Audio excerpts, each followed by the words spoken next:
মানে ইরানের দুর্বলতা কোথায়?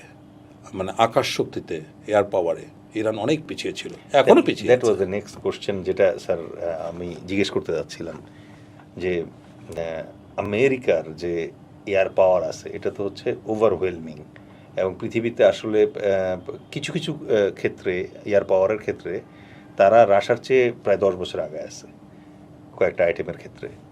তো এইরকম একটা ওভারওয়েলমিং এয়ার পাওয়ার যখন ইরানের এগেনস্টে যুদ্ধ শুরু করলো, এবং এই যুদ্ধের তো মেইন মজাই হচ্ছে যে এখন মতো ল্যান্ড ফোর্সেস কোনো ইনভেশন হচ্ছে না, নো ক্যাম্পেইন, আকাশ থেকেই হচ্ছে।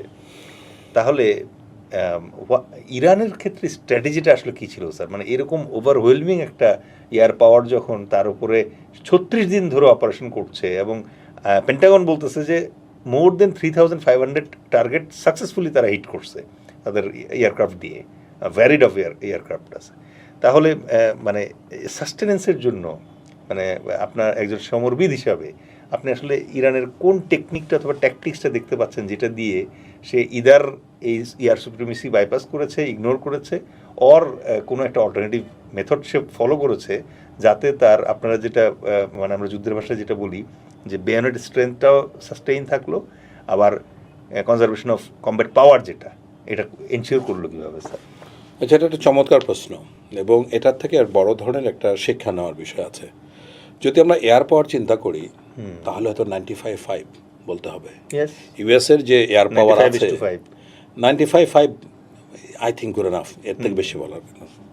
তাহলে তার যে জানে যে এখন দেখুন যে পুরো মধ্যপ্রাচ্যে আদার দ্যান ইউএসএ F-35 এখন সবচেয়ে সুপিরিয়র যে এয়ারক্রাফট, মানে other than B-2 bomber, buster dream fighter plane, এগুলি বাদে F-35 is the superior aircraft now. এটা পৃথিবীর একমাত্র দেশ যাকে দিয়ে, মানে মধ্যপ্রাচ্যের কথা বলছে, ব্রিটিশকেও দিয়েছে, মধ্যপ্রাচ্য শুধুমাত্র ইসরায়েলকে দিয়েছে।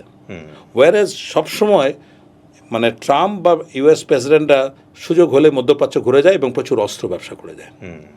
দীর্ঘদিন ধরে সৌদি আরব চাচ্ছে, কিন্তু সৌদি আরব কিন্তু দিচ্ছে না, ইউএসএ দিচ্ছে না।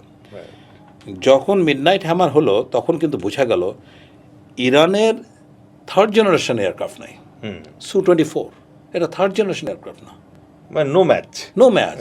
এবং এই যে তখন এর আগের বার যখন মিডনাইট হ্যামারের আগে যে 12 দিনের যে মানে যুদ্ধটা হলো, তখন ইরানের ওই সামর্থ্য ছিল না সরাসরি স্ট্রাইক করার জন্য। ইউএসএ তো বাদ, ইউএসএর কথা বাদ দিন, ইসরায়েলকে স্ট্রাইক করার সরাসরি সামর্থ্য ছিল না, রাইট? তাই বলে কি ইরান বসেছিল? ইরান বসেছিল না। ইরান অনেক দিন ধরে ইরান যে পলিসিটা ফলো করেছে, যে স্ট্র্যাটেজিটা ফলো করেছে, দিস ইজ কল হেজহগ পলিসি, সজারু নীতি। সজারু নীতিটা হচ্ছে এরকম যে ওই শ্রীগাল, আমরা এখন সরাসরি বলতে পারি ইউএসএ এবং ইসরায়েল কথা, শ্রীগালের মতো একবার ডানে যায়, একবার বামে যায়, একবার ভেংচি কাটে, একবার চিৎকার করে আমি তোমাকে খেয়ে ফেলবো, ছেড়ে ফেলবো। এটা যদি সজারু মানে শ্রীগালের রোল হয়, তাহলে সজারু নীতি হচ্ছে তুমি বাবা যা খুশি করো, আমার কিছু যায় আসে না, তুমি যখন আমার কাছে আসবে আমি আমার কাঁটা বিছিয়ে দেবো। So that's what Iran has done.